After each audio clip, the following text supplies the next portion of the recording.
अस्सलामुअलैकुम कादरी वर्ल्ड के प्यारे दोस्तों, आज की वीडियो में बयान करेंगे कि गुर्दे खाना चाहिए या नहीं।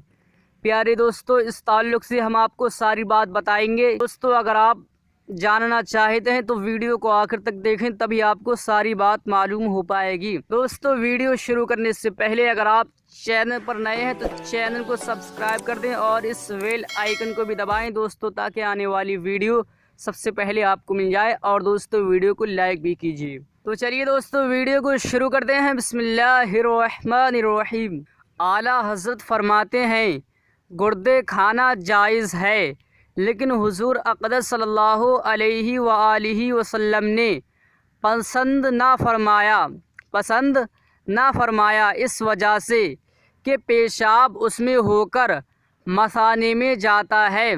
दोस्तों, इसका खुलासा ये है कि हलाल जानवर के गुर्दे खाए जा सकते हैं, उन्हें खाना हराम नहीं, लेकिन गुर्दे हुजूर को नापसंद थे, इसलिए ना खाना बेहतर है। प्यारे दोस्तों, इसको मैंने उस किताब से बयान किया जिसका नाम है गलत फहमी और उनकी इस्लाह, तो आप उस किताब में देख सकते हैं। तो प्यारे दोस्तों, इस वीडियो को ज़्यादा से ज़्यादा शेयर करें, किसी को नेक बात बताना भी सवाब का ही काम है। तो दोस्तों, आज की वीडियो आपको कैसी लगी हमें कमेंट बॉक्स में बताइए। तालिब दुआ मोहम्मद निज़ामुद्दीन क़ादरी।